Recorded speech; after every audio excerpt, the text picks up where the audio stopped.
Welcome to competitive cracker. എൻ്റെ പേര് ഷൈജു.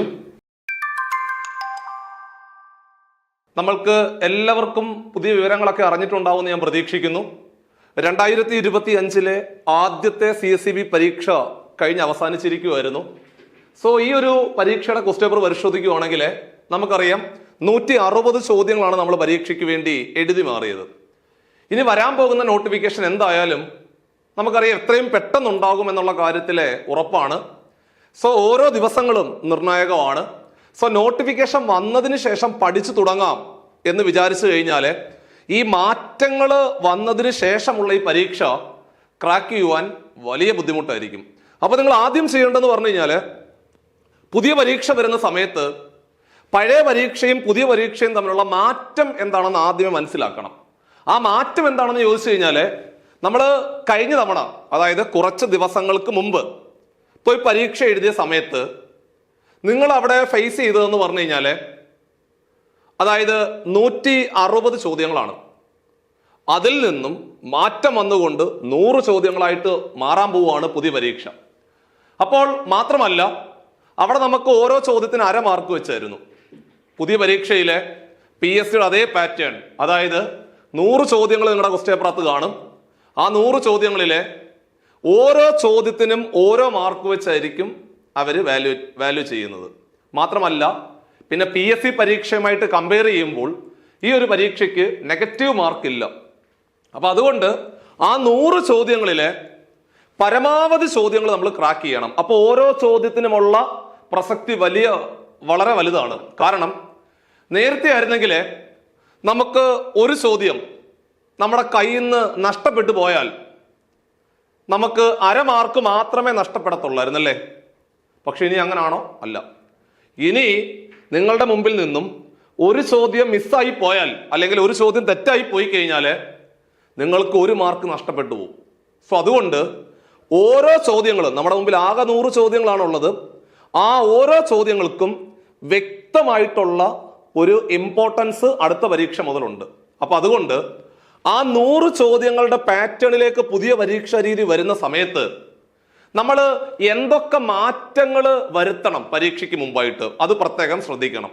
പരീക്ഷയ്ക്ക് മുമ്പായിട്ട് എന്തൊക്കെ മാറ്റങ്ങളാണ് നിങ്ങൾ വരുത്തേണ്ടത് എന്നുള്ള കാര്യത്തിൽ കൃത്യമായ പ്ലാനിങ്ങോട് വേണം മുമ്പോട്ട് പോകാൻ. നോട്ടിഫിക്കേഷൻ വന്നതിന് ശേഷം ആ പ്ലാനിങ്ങോട്ടിൽ നിങ്ങൾ തിരിയുവാണെന്നുണ്ടെങ്കിൽ നമ്മുടെ വിലപ്പെട്ട സമയം, പഠനത്തിന് വേണ്ടി പ്രയോജനപ്പെടുത്തേണ്ട വിലപ്പെട്ട സമയം നമ്മുടെ മുമ്പിൽ നിന്ന് നഷ്ടപ്പെട്ടു പോകാൻ സാധ്യതയുണ്ട്. അപ്പൊ നിങ്ങൾ ഇപ്പോഴേ ശ്രദ്ധിക്കേണ്ട ഒരു കാര്യം എന്ന് പറഞ്ഞു കഴിഞ്ഞാൽ വരാൻ പോകുന്ന പരീക്ഷയ്ക്ക് ഏത് നിലവാരത്തിലുള്ള ചോദ്യങ്ങളായിരിക്കും ചോദിക്കുക, അത് ആദ്യമേ നിങ്ങൾ എന്ത് ചെയ്യണം? പ്രഡിക്റ്റ് ചെയ്യണം, കണ്ടെത്തണം. അതിൽ നിങ്ങൾ കൂടുതൽ റിസർച്ച് നടത്തിക്കൊണ്ട് ഇനിയുള്ള സമയങ്ങൾ വൃത്തിയായിട്ട് ഭംഗിയായിട്ട് പഠിച്ചുകൊണ്ട് മുമ്പോട്ട് പോവുകയാണെങ്കിൽ നോട്ടിഫിക്കേഷൻ വരുമ്പോൾ തന്നെ ഏകദേശം ഒരു 10-30% ചാപ്റ്ററുകൾ നമ്മുടെ മുമ്പിൽ തീരും. പിന്നെ നമുക്ക് 70% അടുത്തുള്ള ചാപ്റ്ററുകൾ മാത്രമേ ഉള്ളൂ. ഒന്നും കൂടെ ആഞ്ഞു പിടിക്കുകയാണെങ്കിൽ ആ സിലബസ് പൂർത്തിയാക്കിയിട്ട് നമുക്ക് റിവിഷൻ എക്സാമുകൾ നടത്തിക്കൊണ്ട് അല്ലെങ്കിൽ ചെയ്തുകൊണ്ട് വളരെ ഭംഗിയായിട്ട് നമുക്ക് ഈ പരീക്ഷയിൽ പോയി എഴുതി വളരെ ആത്മവിശ്വാസത്തോടുകൂടി നിങ്ങൾ എഴുതി ഇറങ്ങി വരുമ്പോൾ നിങ്ങളുടെ മുഖത്ത് സന്തോഷം ഉണ്ടാവും. അതുകൊണ്ട് ഇപ്പോഴേ പഠനം തുടങ്ങണം. ഇപ്പോഴേ നിങ്ങൾ വ്യക്തമായ പ്ലാനിങ്ങോടുകൂടി വേണം മുമ്പോട്ട് പോകുവാൻ. 2025 തന്നെ സർവീസിൽ കയറുക എന്നുള്ള നിങ്ങളുടെ വലിയൊരു മോഹം യാഥാർത്ഥ്യമാക്കണം എന്നുള്ള കാര്യം കൂടെ പ്രത്യേകം ഓർമ്മിച്ചിരിക്കുകയാണ്. ഇനി ഇവിടെ പ്രധാനമായിട്ടും ശ്രദ്ധിക്കേണ്ടത്, നമുക്കറിയാം നിങ്ങളുടെ മെയിൻ വിഷയങ്ങളിൽ നിന്ന് മാറി, അതായത് മെയിൻ വിഷയങ്ങൾ അപ്പം എന്തായാലും 70 ചോദ്യങ്ങൾ കാണും. ഓരോ ചോദ്യങ്ങൾക്ക് ഓരോ മാർക്കായിരിക്കും. ആ 70 മാർക്കിനെ മാറ്റി നിർത്തിയാൽ ബാക്കിയുള്ള 30 മാർക്ക് എന്ന് പറഞ്ഞാൽ അതിനകത്ത് സ്വാഭാവികമായിട്ടും 10 ചോദ്യങ്ങൾ മാത്സിനകത്തു നിന്നായിരിക്കും ഉണ്ടാവുക, 10 ചോദ്യങ്ങൾ ഇംഗ്ലീഷിനകത്തു നിന്നുണ്ടാവും, അതേപോലെ 10 ചോദ്യങ്ങൾ GK ഉണ്ടാവും. ആ 30 മാർക്ക് വരാൻ പോകുന്ന പരീക്ഷയ്ക്ക് വലിയ നിർണായകമാണ്. അതിന്റെ ഭാഗമായിട്ട് ഈ പറയുന്ന 3 വിഷയങ്ങൾ എന്തൊക്കെയാണ് നിങ്ങൾ പഠിക്കേണ്ടത്, ഏതൊക്കെ മേഖലകൾ കേന്ദ്രീകരിച്ചുകൊണ്ടാണ് ഇനി നിങ്ങൾ പഠിക്കേണ്ടത് എന്നുള്ള കാര്യത്തിലെ മാത്സിന്റെ കാര്യത്തിലെ എന്താണ് പഠിക്കേണ്ടത്, എങ്ങനെ പഠിക്കണം, ഏതൊക്കെ മേഖലകൾ കേന്ദ്രീകരിച്ചുകൊണ്ടാണ് പഠിക്കേണ്ടത് എന്നുള്ള കാര്യത്തിലെ കൃത്യമായൊരു ധാരണ ഇന്നത്തെ ക്ലാസ്സോടുകൂടി നിങ്ങൾക്ക് കിട്ടും. അതുകൊണ്ട് നമ്മുടെ ചോദ്യം ഇതായിരുന്നു, ഈ പുതിയ പാറ്റേൺ അനുസരിച്ച് പരീക്ഷ രീതി മാറി. പുതിയ പാറ്റേണിലേക്ക് നമ്മൾ കാലെടുത്ത് വെക്കുമ്പോൾ നിങ്ങൾ എന്തൊക്കെ കാര്യങ്ങളാണ് ശ്രദ്ധിക്കേണ്ടത്? മാത്സിനകത്ത് എന്താണ് പഠിക്കേണ്ടത്? എങ്ങനെ പഠിക്കണം? ഏത് നിലവാരത്തിലുള്ള ചോദ്യങ്ങളാണ് പരീക്ഷയ്ക്ക് മുമ്പായിട്ട് നിങ്ങൾ ക്രാക്ക് ചെയ്യേണ്ടത്? ഓരോ ചാപ്റ്ററിലും ഏതൊക്കെ മേഖലകൾ കേന്ദ്രീകരിച്ചുകൊണ്ടാണ് മുമ്പോട്ട് പോകേണ്ടത്? പഴയതുപോലെ തന്നെ എളുപ്പത്തിലുള്ള ചോദ്യങ്ങൾ തന്നെ ആയിരിക്കുമോ പരീക്ഷയ്ക്ക് ഉണ്ടാകുന്നത്? ഇതൊക്കെ ഇത്തരം സംശയങ്ങളെല്ലാം നിങ്ങൾക്ക് ഇന്നത്തെ ഈ ഒരു വീഡിയോ ക്ലാസ്സിലോടുകൂടി നിങ്ങൾക്ക് വൃത്തിയായിട്ട് മനസ്സിലാവും. വരാൻ പോകുന്ന പരീക്ഷയ്ക്ക് ഏറ്റവും ഭംഗിയായിട്ട് നിങ്ങൾക്ക് പോയി വൃത്തിയായിട്ട് പരീക്ഷ എഴുതി വരുവാനും സാധിക്കും. അപ്പൊ ഇവിടെ പ്രത്യേകമായിട്ട് ശ്രദ്ധിക്കേണ്ടത്, നമുക്ക് മാത്സിനകത്ത് PSC പരീക്ഷകളിൽ പോലെ എല്ലാ ചാപ്റ്ററുകളും പഠിക്കേണ്ട ആവശ്യമില്ല. വളരെ പ്രധാനപ്പെട്ട ചാപ്റ്ററുകൾ നമുക്കറിയാം, ആ ചാപ്റ്ററുകൾ മാത്രം നോക്കി പോയാൽ മതി. അതിനകത്ത് ഏറ്റവും പ്രധാനപ്പെട്ട ചാപ്റ്ററുകൾ എന്ന് പറഞ്ഞാൽ ഇതൊക്കെയാണ്. ഏതൊക്കെയാ? നമ്മുടെ ടൈം ആൻഡ് ഡിസ്റ്റൻസ് എന്ന് പറയുന്ന ചാപ്റ്ററും ട്രെയിനുമായിട്ട് ബന്ധപ്പെട്ട് വരുന്ന ചോദ്യങ്ങൾ നിങ്ങൾ പഠിക്കണം. ടൈം ആൻഡ് വർക്ക് എന്ന് പറയുന്ന ചാപ്റ്ററിനകത്ത് നിന്ന് ഒന്നിലധികം ചോദ്യങ്ങൾ പരീക്ഷയ്ക്ക് ചോദിക്കാറുണ്ട്. റേഷ്യോ ആൻഡ് പ്രൊപ്പോർഷൻ എന്ന് പറയുന്ന മറ്റൊരു പ്രധാനപ്പെട്ട ചാപ്റ്റർ ഉണ്ട്.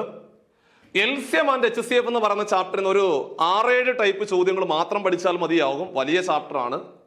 അതേപോലെ പ്രോഫിറ്റ് ആൻഡ് ലോസ് എന്ന് പറയുന്ന ചാപ്റ്ററിലെ അടിസ്ഥാനമായിട്ടുള്ള ചോദ്യങ്ങൾ, അതായത് ഒരു 500 രൂപയ്ക്ക് വാങ്ങിച്ചു, 750-ന് വിറ്റു, പ്രോഫിറ്റ് പെർസെന്റേജ് എത്ര, അങ്ങനെ ആ ചാപ്റ്ററിൽ തുടങ്ങി ഒരു 8 അല്ലെങ്കിൽ 9 ടൈപ്പ് ചോദ്യങ്ങൾ വൃത്തിയായിട്ട് ഓരോ ടൈപ്പിനകത്തുനിന്നും ഓരോ 5 ചോദ്യങ്ങൾ വെച്ച് ചെയ്തു പഠിച്ചുകൊണ്ട് പ്രോഫിറ്റ് ആൻഡ് ലോസ് എന്ന് പറയുന്ന ചാപ്റ്റർ ക്ലിയർ ചെയ്യണം. അടുത്തത് പെർസെന്റേജ് എന്ന് പറയുന്ന ചാപ്റ്റർ ആണ്. വളരെ നിർണായകമായ ചാപ്റ്റർ ആണ്. കഴിഞ്ഞ പരീക്ഷയ്ക്ക് 3 ചോദ്യങ്ങളാണ് പെർസെന്റേജ് എന്ന് പറയുന്ന ചാപ്റ്റർ ചോദിച്ചത്. അതുമായിട്ട് ബന്ധപ്പെട്ടുകൊണ്ട് നമ്മൾ തൊട്ട് മുമ്പ് പെർസെന്റേജ് എന്ന് പറഞ്ഞ ചാപ്റ്ററിലെ മുഴുവൻ ചോദ്യങ്ങളും നമ്മൾ ഇതിന് മുമ്പത്തെ ക്ലാസ്സിലെ വീഡിയോ ആയിട്ട് ഉൾപ്പെടുത്തി നമ്മുടെ ചാനലിൽ അപ്ലോഡ് ചെയ്തിട്ടുണ്ട്. അത്രയും ചോദ്യങ്ങളാണ് നമ്മൾ പെർസെന്റേജ് എന്ന് പറയുന്ന ചാപ്റ്റർ എന്ന് പ്രതീക്ഷിക്കുന്നത്. അതേപോലെ മറ്റൊരു പ്രധാനപ്പെട്ട ഭാഗമാണ് സിമ്പിൾ ഇൻട്രസ്റ്റും കോമ്പൗണ്ട് ഇൻട്രസ്റ്റും.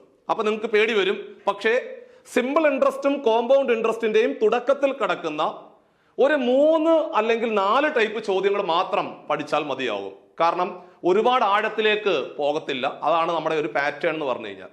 പിന്നെ സിംപ്ലിഫിക്കേഷൻ എന്ന് പറഞ്ഞു കഴിഞ്ഞാല് ബോട്ട്മാസ് റൂളുമായിട്ട് ബന്ധപ്പെടുത്തിക്കൊണ്ട് ചോദ്യകർത്താവ് ഒരു ചോദ്യത്തിലേക്ക് വരും. ചില സമയത്ത് സിംപ്ലിഫിക്കേഷനുമായിട്ട് ബന്ധപ്പെട്ടുകൊണ്ട് ഒന്നിലധികം ചോദ്യങ്ങൾ പരീക്ഷയുടെ ക്വസ്റ്റ്യൻ പേപ്പറിനകത്ത് വന്നിട്ടുണ്ട്. അപ്പൊ അതുകൊണ്ട് സിംപ്ലിഫിക്കേഷൻ എന്ന് പറയുന്ന ചാപ്റ്റർ വളരെ ഇമ്പോർട്ടന്റ് ആണ്, വളരെ നിർണായകമാണ്. അതായത് ഒന്നിലധികം ചോദ്യങ്ങൾ പരീക്ഷയ്ക്ക് ചോദിക്കാനുള്ള സാധ്യത ഉണ്ട്. അതുകൊണ്ട് സിംപ്ലിഫിക്കേഷൻ എന്ന് പറയുന്ന ചാപ്റ്ററും നിർണായകമാണ്. മറ്റൊരു ചാപ്റ്റർ ആണ് ആവറേജ് എന്ന് പറയുന്ന ചാപ്റ്റർ. ആവറേജ് എന്ന് പറയുന്ന ചാപ്റ്റർ ശരാശരിയാണ്. ശരാശരി എന്ന് പറയുന്ന ചാപ്റ്ററുമായിട്ട് ബന്ധപ്പെട്ടുകൊണ്ട് ഒരു 5 ടൈപ്പ് അങ്ങ് അറ്റം പോയാൽ ആദ്യത്തെ 6 ടൈപ്പ് ചോദ്യങ്ങൾ മാത്രം നിങ്ങൾ വൃത്തിയായിട്ട് പഠിച്ചാൽ മതിയാകും കേട്ടോ. അതിനകത്ത് തുടക്കം മുതൽ ഇങ്ങോട്ട് വന്ന് ഒരു ഗ്രൂപ്പിനകത്തേക്ക് ഒരാൾ വരുന്നു, അല്ലെങ്കിൽ ഒരാൾ പോയി, അല്ലെങ്കിൽ ഒരാളിന് പകരം പുതിയൊരാൾ വരുന്ന ചോദ്യങ്ങൾ, ഇത്തരം ചോദ്യങ്ങൾ വരെയുള്ള ഭാഗം വൃത്തിയായിട്ട് പഠിച്ചുകൊണ്ട് ശരാശരി എന്ന് പറയുന്ന ചാപ്റ്റർ കംപ്ലീറ്റ് ചെയ്യണം. അത്രയാവുമ്പോഴത്തേക്ക് ഏറ്റവും പ്രധാനപ്പെട്ട മാത്സിലെ എല്ലാ ചോദ്യങ്ങളും അവിടെ സെറ്റായി. പിന്നെ വരുന്നത് അരിത്തമെറ്റിക് എബിലിറ്റി എന്ന് പറയുന്ന ഒരു ഭാഗമുണ്ട്. അതായത് നിങ്ങളുടെ ക്വസ്റ്റ്യൻ പേപ്പറിനകത്ത് വരിക്കണക്കായിട്ട് കുറെ ചോദ്യങ്ങൾ തരും. അതായത് 3 സംഖ്യകളുണ്ട്.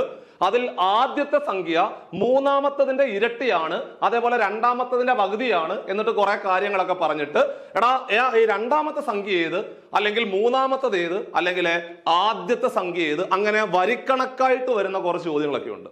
അത്തരം ചോദ്യങ്ങളെയാണ് നമ്മൾ ന്യൂമറിക്കൽ എബിലിറ്റി അല്ലെങ്കിൽ അരിത്തമെറ്റിക് എബിലിറ്റി റിലേറ്റഡ് ആയിട്ട് വരുന്ന ചോദ്യങ്ങൾ. അതായത് വരിക്കണക്കായിരിക്കും. ഒരു 3 അല്ലെങ്കിൽ 4 സെന്റൻസ് തന്നിട്ട് അത് വായിച്ചു നോക്കിയിട്ട് അത് നിങ്ങൾ മനസ്സിലാക്കിയ പ്രോബ്ലത്തിന്റെ ആൻസറിലേക്ക് എത്തുക എന്നുള്ളതാണ് ചോദ്യകർത്താവ് ഉദ്ദേശിക്കുന്നത്. ഇത്രയും ഭാഗമാകുമ്പോൾ നമുക്ക് മാത്സിലെ പ്രധാനപ്പെട്ട എല്ലാ ഭാഗങ്ങളും കഴിയും. പക്ഷേ നിങ്ങൾ ഈ വീഡിയോ ഇപ്പോൾ കണ്ടു കഴിഞ്ഞാൽ ഈ സമയം തന്നെ നിങ്ങൾ എന്ത് ചെയ്യണം? ഓരോ ചാപ്റ്ററിലെ പഠനം നിങ്ങൾ ആരംഭിക്കണം. അതായത് നേരെ പോവുക. ഏറ്റവും പ്രധാനപ്പെട്ട ചാപ്റ്ററുകൾ അതേ ഓർഡറിലാണ് കൊടുത്തിരിക്കുന്നത്. അപ്പൊ നിങ്ങൾക്ക് സമയമില്ലെന്നുണ്ടെങ്കിൽ ഈ ഓർഡറിൽ നോക്കി അങ്ങ് വന്നാലും മതി. അതായത് ഏറ്റവും പ്രധാനപ്പെട്ട ചാപ്റ്റർ ടൈം ആൻഡ് ഡിസ്റ്റൻസ്, അതേപോലെ അതിന്റെ ബാക്കിയായിട്ട് വരുന്ന ട്രെയിന്, അങ്ങനെ ആ ഓർഡറിലാണ് നമ്മൾ കൊടുത്തിരിക്കുന്നത്. അപ്പൊ അതുകൊണ്ട് നിങ്ങൾക്ക് ഒട്ടും സമയമില്ലെങ്കിൽ ഈ ഓർഡറിൽ താഴോട്ട് പഠിച്ചു പോയാലും മതി. അല്ലെങ്കിൽ നിങ്ങൾക്ക് സമയമുണ്ടെങ്കിൽ പതിയെ ഈ ഓർഡറിൽ നിന്ന് പതുക്കെ പതുക്കെ പതുക്കെ പതുക്കെ മുകളിലോട്ട് വന്നാലും മതി.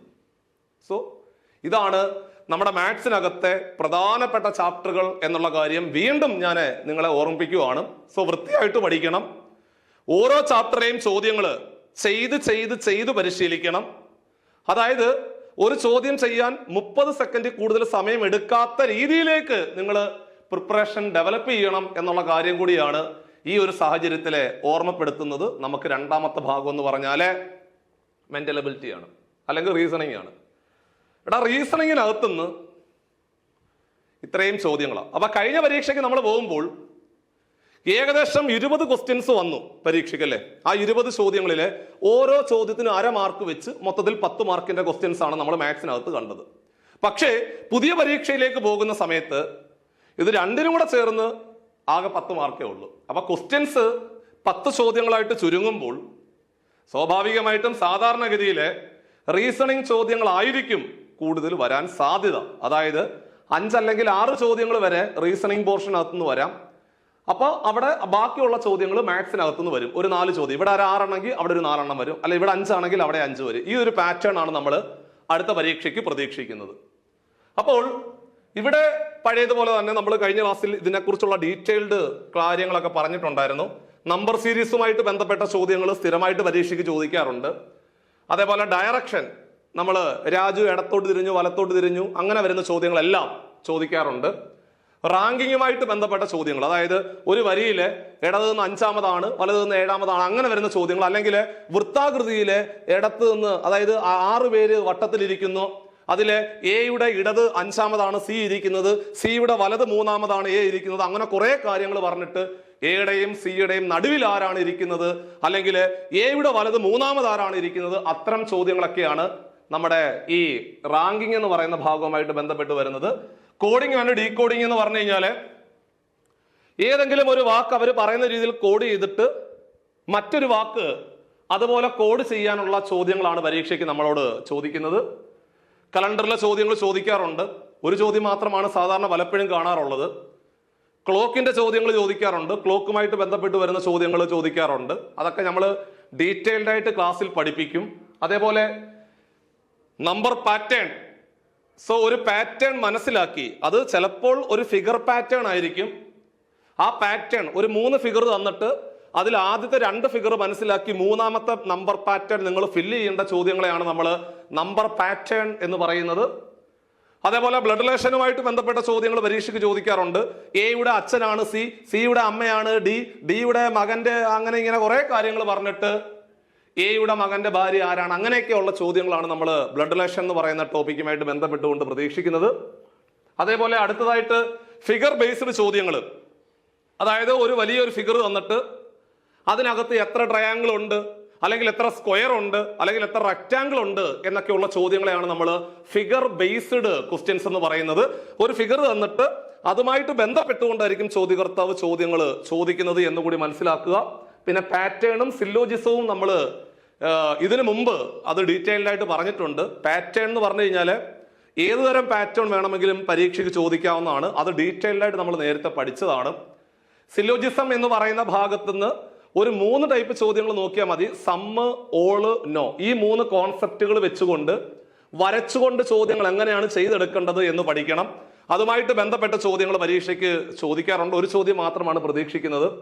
ഏറ്റവും അവസാനം ഡാറ്റ ഇന്റർപ്രിട്ടേഷൻ, അതായത് ഒരു ടേബിൾ തന്നിട്ട് ആ ടേബിളിനകത്തു നിന്നുള്ള ചോദ്യങ്ങളെയാണ് നമ്മൾ ഡാറ്റ ഇന്റർപ്രിട്ടേഷൻ എന്ന് പറയുന്നത്. സോ അത് വേണമെങ്കിൽ ചിലപ്പോൾ ഒരു ബാർ ഡയഗ്രാം ആകാം, അല്ലെങ്കിൽ ഒരു പൈ ഡയഗ്രാം ആകാം, അല്ലെങ്കിൽ അത്തരത്തിൽ വരുന്ന ഒരു ഡാറ്റ ഇന്റർപ്രിട്ടേഷൻ ക്വസ്റ്റ്യൻ ആണ് നമ്മൾ പ്രതീക്ഷിക്കുന്നത്. അപ്പൊ ഇത്രയാവുമ്പോഴത്തേക്ക് നമുക്ക് മെന്റൽ എബിലിറ്റി പോർഷനും വൃത്തിയായിട്ട് അവസാനിക്കുകയാണ്. പക്ഷേ ഈ ഓരോ ടോപ്പിക്കിനകത്തുനിന്ന് പരമാവധി ചോദ്യങ്ങൾ സമയബന്ധിതമായിട്ട് പൂർത്തിയാക്കുകയാണെന്നുണ്ടെങ്കിൽ നിങ്ങൾക്ക് മാത്സ് ആൻഡ് മെന്റൽ എബിലിറ്റി അല്ലെങ്കിൽ മാത്സ് ആൻഡ് റീസണിങ്ങിനകത്ത് നിന്ന് മുഴുവൻ മാർക്ക് വാങ്ങിക്കാൻ പറ്റും. പക്ഷേ നിങ്ങൾ നോട്ടിഫിക്കേഷൻ വരെ നോക്കിയിരുന്നിട്ട് കാര്യമില്ല. സോ ഇപ്പോഴേ നിങ്ങൾ പഠനം തുടങ്ങുക. ഇപ്പോഴേ ഈ വാക്കുകൾ കേൾക്കുന്ന നിമിഷം തന്നെ പഠനത്തിലേക്ക് നിങ്ങൾ പോവുക. സോ വൃത്തിയായിട്ട് സമയം പ്രയോജനപ്പെടുത്തി മുമ്പോട്ട് പോകണം. നോട്ടിഫിക്കേഷൻ വരുമ്പോഴേ നമ്മുടെ മുമ്പില് വലിയൊരു ആത്മവിശ്വാസം നിങ്ങൾ വളർത്തിയെടുക്കുക എന്നുള്ളതാണ് വലിയൊരു ദൗത്യം. സോ അത് പ്രത്യേകം ശ്രദ്ധിക്കണം. ഇനി നമ്മൾ ഒരു മത്സര പരീക്ഷയ്ക്ക് തയ്യാറെടുക്കുന്ന സമയത്ത് സ്വാഭാവികമായിട്ടും ഒരു വലിയൊരു ചലഞ്ച് എന്ന് പറഞ്ഞു കഴിഞ്ഞാൽ എങ്ങനെയാണ് ഒരു ചോദ്യം, മാത്സിനകത്തെ ഒരു ചോദ്യം എങ്ങനെ പെട്ടെന്ന് ചെയ്തെടുക്കാം എന്നുള്ളതാണ് സംശയം. അത് സ്വാഭാവികമായിട്ടും എല്ലാവരുടെയും ഡൗട്ടാണ്. കാരണം നമ്മൾ പണ്ട് മുതലേ ട്രഡീഷണൽ മാർഗങ്ങളാണ് പഠിച്ചുകൊണ്ട് മുമ്പോട്ട് പോകാറുള്ളത്.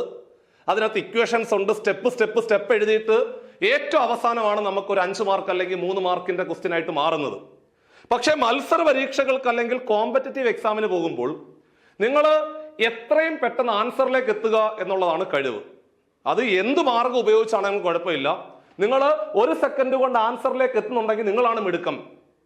അതല്ല നിങ്ങൾ 10 സെക്കൻഡ് ആണെങ്കിലും കുഴപ്പമില്ല. 30 സെക്കൻഡ് കൂടാത്ത രീതിയിൽ പ്രാക്ടീസ് ഒരുപാട് ചോദ്യങ്ങൾ നിങ്ങൾ പ്രാക്ടീസ് ചെയ്തുകൊണ്ട് മുമ്പോട്ട് പോവുകയാണെന്നുണ്ടെങ്കിൽ പരീക്ഷ വളരെ ഭംഗിയായിട്ട് നിങ്ങൾക്ക് വിത്തിൻ സെക്കൻഡ്സിൽ അവസാനിപ്പിക്കുവാൻ സാധിക്കും.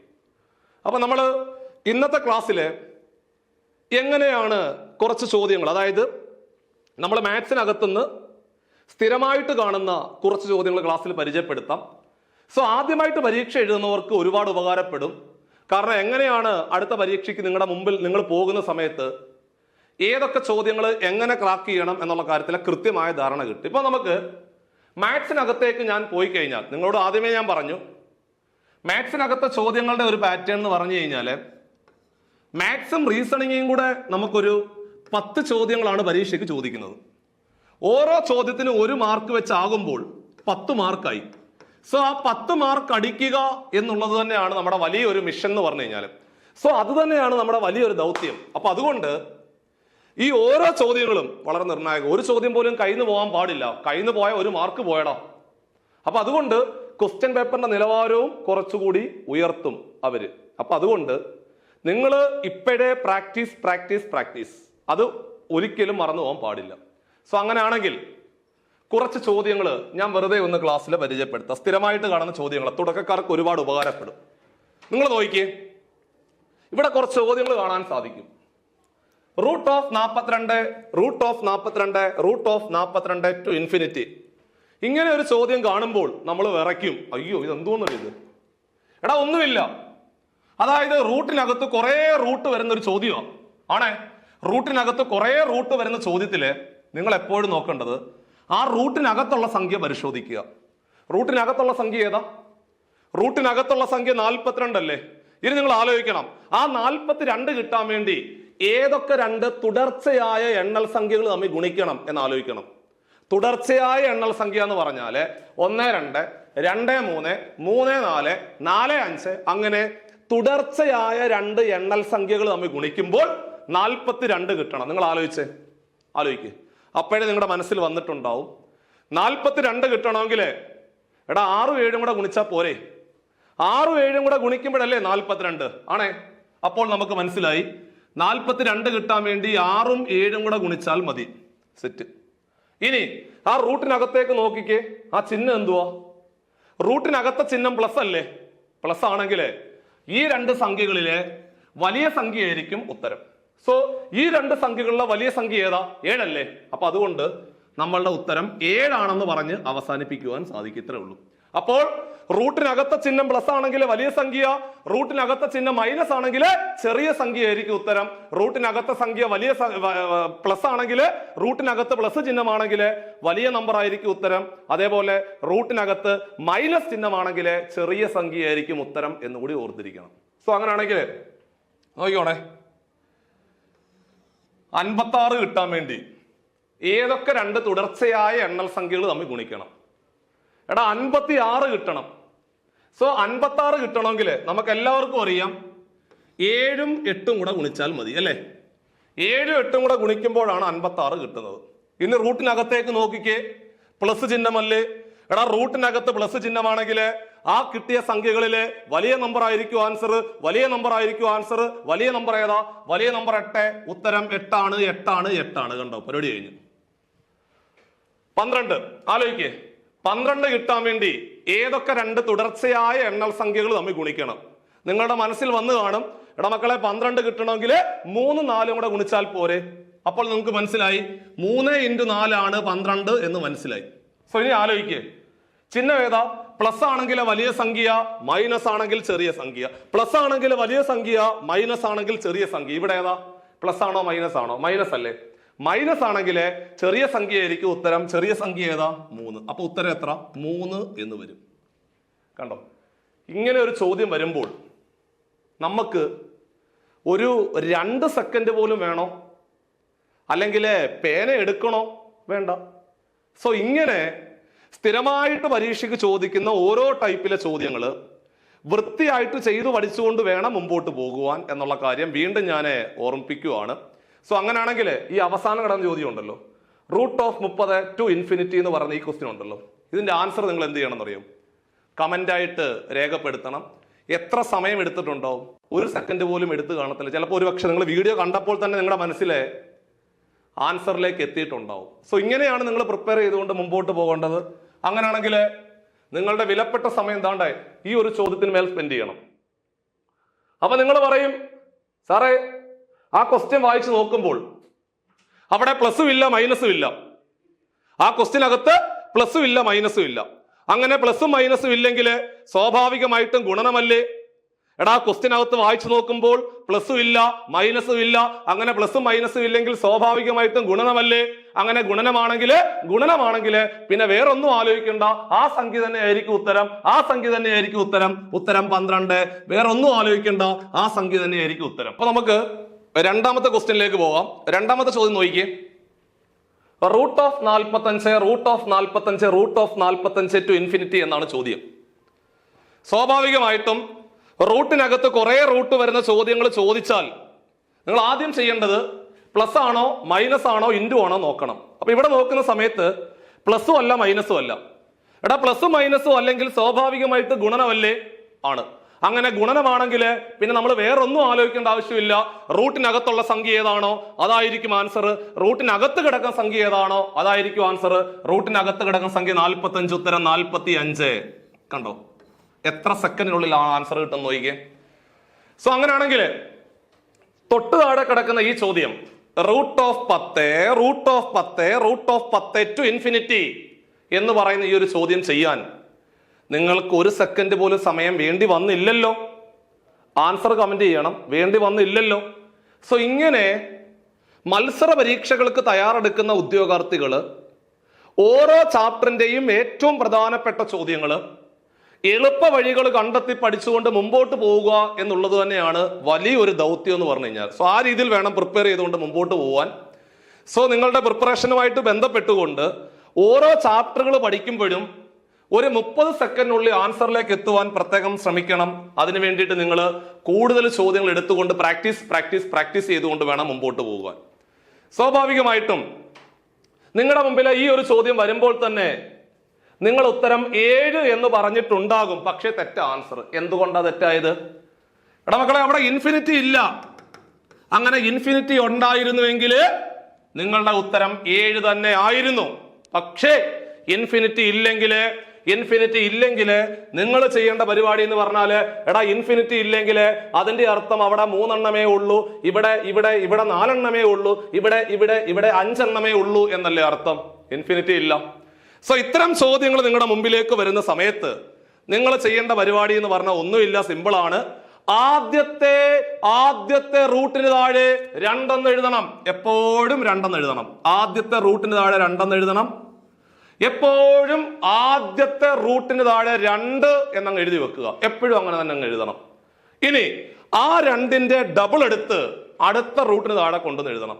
2ന്റെ ഇരട്ടി എത്ര? 2ന്റെ ഇരട്ടി 4 അല്ലേ? 4.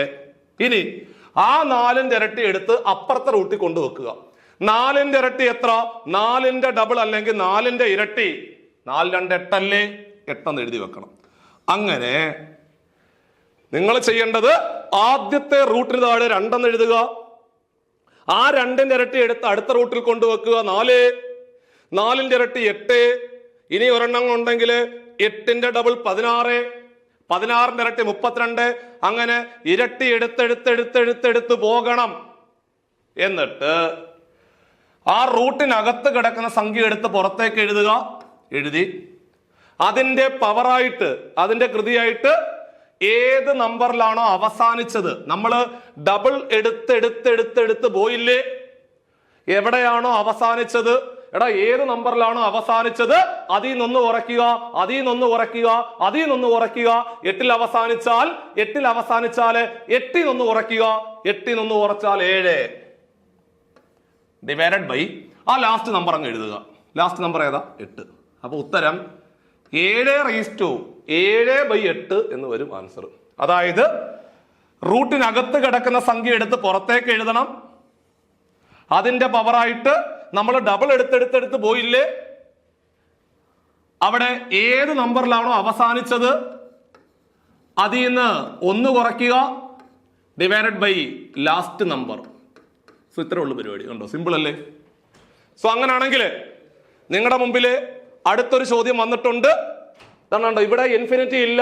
ഇൻഫിനിറ്റി ഉണ്ടായിരുന്നുവെങ്കിൽ ഉത്തരം 12 തന്നെ ആയിരുന്നു.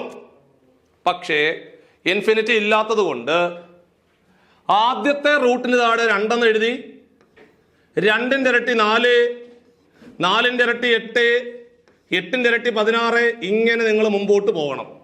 കണ്ടോ, ഇനി ഒരെണ്ണം കൂടെ ഉണ്ടായിരുന്നെങ്കിലോ 16ന്റെ ഡബിൾ എത്ര? 16ന്റെ ഡബിൾ 32. അങ്ങനെ പോകണം. 32ന്റെ ഇരട്ടി 64. അങ്ങനെ നിങ്ങൾ പോകണം. ഇനി റൂട്ടിനകത്ത് കിടക്കുന്ന സംഖ്യ എടുത്ത് പുറത്തേക്ക് എഴുതി അതിന്റെ പവറായിട്ട്, അതിന്റെ കൃതിയായിട്ട് ഏത് നമ്പറിലാണോ അവസാനിച്ച് നിൽക്കുന്നത് അതിൽ നിന്ന് 1 കുറയ്ക്കുക. 16ൽ നിന്ന് 1 കുറച്ചാൽ 15 ഡിവൈഡഡ് ബൈ ആ ലാസ്റ്റ് നമ്പർ 16. ഉത്തരം 12/15/16 എന്ന് വരും ആൻസർ. പരിപാടി കഴിഞ്ഞു. ഇത്ര ഉള്ളു പരിപാടി. സോ ഇങ്ങനെയാണ് നിങ്ങൾ ചെയ്ത് മുമ്പോട്ട് പോകേണ്ടത് എന്ന് ഓർമ്മപ്പെടുത്തുന്നു. അപ്പൊ ഈ ചോദ്യം നിങ്ങൾ ചെയ്ത് ഒന്ന് ആൻസർ കമന്റായിട്ട് രേഖപ്പെടുത്തണം എന്ന് കൂടി ഓർപ്പിക്കുകയാണ്. അപ്പൊ നമ്മൾ ഇന്ന് മാത്സിനകത്തെ സ്ഥിരമായിട്ട് പരീക്ഷയ്ക്ക് ചോദിക്കുന്ന റൂട്ടിനകത്ത് കുറെ റൂട്ട് വരുന്ന ഒരു ചോദ്യം ക്ലാസ്സിൽ പരിചയപ്പെടുത്തി. നമ്മൾ ഓരോ ചോദ്യങ്ങൾ ചെയ്തെടുക്കുവാനും ഒരു 5 സെക്കൻഡ് അല്ലെങ്കിൽ അങ്ങ് പരമാവധി അങ്ങ് അറ്റം പോയാൽ 10 സെക്കൻഡ് കൂടുതൽ എടുത്തിട്ടില്ല. ഇങ്ങനെയാണ് ഓരോ ചാപ്റ്ററുകൾ പഠിച്ചുകൊണ്ട് മുമ്പോട്ട് പോകേണ്ടത്. ഇനി നമുക്ക് റീസണിങ്ങിനകത്ത് ഒരു ഭാഗം കൂടി നോക്കിയാലോ? അപ്പോൾ ഈ ഒരു ഫിഗർ കണ്ടോ? നിങ്ങളെ ഞാൻ റീസണിങ്ങിനകത്ത് കുറെ ടോപ്പിക്കുകൾ പറഞ്ഞു തന്നില്ലേ? അതിനകത്ത് ഫിഗർ ബേസ്ഡ് ക്വസ്റ്റ്യൻസ് എന്ന് പറയുന്ന ഒരു പോർഷൻ കാണിച്ചു തന്നില്ലേ? അതായത് ഏതെങ്കിലും ഒരു ഫിഗർ തന്നിട്ട് ചോദ്യകർത്താവ് എന്തെങ്കിലും ഒരു ചോദ്യം ചോദിക്കും. For example, how many triangles are there in this figure? ഈ ഫിഗറിനകത്ത് മൊത്തത്തിലെ എത്ര ത്രികോണങ്ങൾ ഉണ്ടെന്നാണ് ചോദ്യം. അപ്പൊ നിങ്ങൾ ഇങ്ങനെ നോക്കുമ്പോൾ വിറയ്ക്കും, ഇതെന്തോന്നിത്? അപ്പൊ നിങ്ങൾ എന്ത് ചെയ്യണം എന്നറിയോ? ഈ ചോദ്യം ചെയ്തെടുക്കാൻ ഈ ഒരു ചാപ്റ്ററിനകത്ത് കുറെ ടൈപ്പ് ചോദ്യങ്ങളുണ്ട്. അതിലെ ഒന്നാമത്തെ ടൈപ്പ് ചോദ്യമാണ് ഇത്. ചെയ്യേണ്ട പരിപാടി ഇത്രേ ഉള്ളൂ. ഏതെങ്കിലും ഒരു ട്രയാങ്കിളിനകത്ത് താഴോട്ട് വരകൾ വരുവാണെങ്കിൽ നിങ്ങൾ ചെയ്യേണ്ട പരിപാടി എന്ന് പറയോ? ആ ബേസ് ലൈൻ ഉണ്ടല്ലോ, ആ താഴെ കിടക്കുന്ന ലൈൻ ഉണ്ടല്ലോ, അവിടെ നിങ്ങൾ നമ്പർ അങ്ങ് കൊടുക്കുക. അതാണ്ടേ 1, 2, 3, 4, 5 ഇങ്ങനെ നമ്പർ കൊടുക്കണം. എളുപ്പമല്ലേ? എന്നിട്ട് ഇതെല്ലാം കൂടെ അങ്ങ് കൂട്ടിയാൽ മതി. നോക്കിയേ, 5, 4 കൂടെ കൂട്ടി എത്ര? 9, 9, 3, 12, 12, 2, 14, 14, 1, 15. ഉത്തരം 15. കണ്ടോ, ഇത്രേ ഉള്ളൂ പരിപാടി. അപ്പൊ എത്ര ട്രയാങ്കിൾ ഉണ്ടെന്ന് ചോദിച്ചാൽ ഉത്തരം എത്ര? 15 എന്ന് വരും. ഇങ്ങനെ ഈ ഒരു ചാപ്റ്ററിലെ ഏകദേശം 8 അല്ലെങ്കിൽ 9 ടൈപ്പ് ചോദ്യങ്ങളുണ്ട്. ഇതാണ് നമ്മൾ ഫിഗർ ബേസ്ഡ് ക്വസ്റ്റ്യൻസ് അല്ലെങ്കിൽ കൗണ്ടിങ് ഓഫ് ഫിഗേഴ്സ് എന്ന് പറഞ്ഞ ടോപ്പിക്കുമായിട്ട് ബന്ധപ്പെട്ടുകൊണ്ട് പഠിക്കേണ്ടത്. അപ്പൊ നമ്മൾ ഇന്നത്തെ ക്ലാസ്സിൽ പഠിച്ചത് വരാൻ പോകുന്ന പരീക്ഷയ്ക്ക് മാത്സ് നിങ്ങൾ എങ്ങനെയാണ് പഠിക്കേണ്ടത്, മാത്രമല്ല മാത്സിനകത്ത് ഒരു ചെറിയൊരു പോർഷൻ കൂടി ക്ലാസ്സിൽ പരിചയപ്പെടുത്തി. അതേപോലെ തന്നെ റീസണിങ്ങിനകത്ത് ഒരു വളരെ പ്രധാനപ്പെട്ട ഒരു ഭാഗം കൂടി ക്ലാസ്സിൽ പരിചയപ്പെടുത്തി. ഇനി നിങ്ങൾ പഠിച്ചു തുടങ്ങാൻ തീരുമാനിച്ചിരിക്കുവാണ്. സ്വാഭാവികമായിട്ടും ഒരുപാട് സംശയങ്ങൾ നിങ്ങളിൽ ഉണ്ടാകും. അതായത് കഴിഞ്ഞു പോയ പരീക്ഷകൾ എഴുതി പരാജയപ്പെട്ടവരും ചെറിയ മാർക്കിന് കപ്പിനും ചുണ്ടിനും ഇടയിൽ ട്രോഫി നഷ്ടപ്പെട്ടു പോയ ഒരുപാട് പേരുണ്ടാവും. ഇനി ആദ്യമായിട്ട് പുതിയൊരു പരീക്ഷാ രീതി ആദ്യമായിട്ട് ഫേസ് ചെയ്യുന്ന ആൾക്കാരുണ്ടാവും. ആദ്യമായിട്ട് ക്ലർക്ക് ക്യാഷ്യർ പരീക്ഷ എഴുതുന്ന ഒരുപാട് പേരും ഉണ്ടാവും. നിങ്ങൾ നോട്ടിഫിക്കേഷൻ വന്നതിന് ശേഷം പഠിക്കാൻ നിൽക്കരുത്. അത് നിങ്ങൾ ഒരുപാട് ലേറ്റായി പോകും. സോ നിങ്ങളുടെ വരാൻ പോകുന്ന പരീക്ഷയ്ക്ക് നിങ്ങൾ എങ്ങനെയാണ് തയ്യാറെടുക്കേണ്ടത്, ഏതൊക്കെ മേഖലകൾ ഇപ്പോഴേ നിങ്ങൾ കേന്ദ്രീകരിച്ചുകൊണ്ട് പഠിക്കണം, എന്തൊക്കെയാണ് നിങ്ങൾ ഇനിയുള്ള ദിവസങ്ങൾ കൃത്യമായിട്ട് ചെയ്യേണ്ടത് എന്നുൾപ്പെടെയുള്ള നിങ്ങൾക്കും കുറച്ച് സംശയങ്ങളുണ്ടാവും. സ്വാഭാവികമായിട്ടും ടീച്ചറെ ഞങ്ങൾ ഇത്രയൊക്കെ പഠിച്ചു വെച്ചിട്ടുണ്ട്, കഴിഞ്ഞ പരീക്ഷയിലെ ചെറിയ മാർക്കിനാണ് നഷ്ടപ്പെട്ടു പോയത്. സ്വാഭാവികമായിട്ടും ഓരോ പരാജയങ്ങളും വിജയത്തിന്റെ ചവിട്ടുപടികളായിട്ട് അംഗീകരിച്ചുകൊണ്ട് മുമ്പോട്ട് പോയെങ്കിൽ മാത്രമേ അവസാനം നമ്മൾ വിജയത്തിലേക്ക് എത്തത്തുള്ളൂ. അപ്പൊ നിങ്ങളുടെ എല്ലാ സംശയങ്ങളും, ഇത്തരത്തിലുള്ള എല്ലാ സംശയങ്ങളും ക്ലിയർ ചെയ്യുവാൻ വേണ്ടി നമ്മളൊരു ഫ്രീ വെബിനാർ കണ്ടക്ട് ചെയ്യുന്നുണ്ട്. മാർച്ച് 21, മറന്നു പോരുത്, മാർച്ച് 21 ഇപ്പോഴേ സേവ് ചെയ്ത് വെച്ചു. മാർച്ച് 21 രാത്രി 9 മണിക്ക് നമുക്ക് ഒരു ഫ്രീ വെബിനാറുമായിട്ട് നമ്മുടെ ടീച്ചർ വരുന്നുണ്ട്. സോ ഈ ഒരു സാധ്യത നിങ്ങൾ പരമാവധി പ്രയോജനപ്പെടുത്തണം. ടീച്ചറിന്റെ ക്ലാസ് നിങ്ങൾക്ക് എല്ലാവർക്കും അറിയാവുന്നതാണ്. ആതിര മിസ്സിന്റെ ക്ലാസ് എന്ന് പറഞ്ഞു കഴിഞ്ഞാൽ നല്ല ഇടിവെട്ട് ക്ലാസ്സുകളാണ്. അപ്പോൾ ടീച്ചർ ഈ മേഖലയുമായിട്ട് ബന്ധപ്പെട്ടുകൊണ്ട്, CSEB ക്ലർക്ക് കാഷ്യർ പരീക്ഷയുടെ മേഖലയുമായിട്ട് ബന്ധപ്പെട്ടുകൊണ്ട് ഒരു കുറേ നാളത്തെ എക്സ്പീരിയൻസ് ഉള്ള ടീച്ചറാണ്. നിങ്ങളുടെ കോർ സബ്ജക്റ്റ് കൈകാര്യം ചെയ്യുന്ന അധ്യാപികയാണ്. സ്വാഭാവികമായിട്ടും വരാൻ പോകുന്ന പരീക്ഷയിലെ ഈ മാറ്റങ്ങൾ എങ്ങനെയാണ് നിങ്ങളുടെ പരീക്ഷയ്ക്ക് ഇനിയുള്ള പ്രിപ്പറേഷനുമായിട്ട് ബന്ധപ്പെട്ടുകൊണ്ട് നിങ്ങൾ എങ്ങനെയാണ് മൂവ് ചെയ്തു പോകേണ്ടത് എന്നുൾപ്പെടെയുള്ള നിങ്ങളുടെ എല്ലാ സംശയങ്ങളും ക്ലിയർ ചെയ്യുവാൻ വേണ്ടി മാർച്ച് 21 രാത്രി 9 മണിക്ക് ഒരു ഫ്രീ വെബിനാർ നമ്മൾ കണ്ടക്ട് ചെയ്യുന്നുണ്ട്. സോ ഇതിനകത്തേക്ക് നിങ്ങൾക്ക് ജോയിൻ ചെയ്യാവുന്നതാണ്. ഒരു ഫ്രീ വെബിനാർ ആണ്. സോ അതിന്റെ ലിങ്ക് നമ്മൾ താഴെ ഡിസ്ക്രിപ്ഷൻ ബോക്സിൽ കൊടുക്കുന്നുണ്ട്.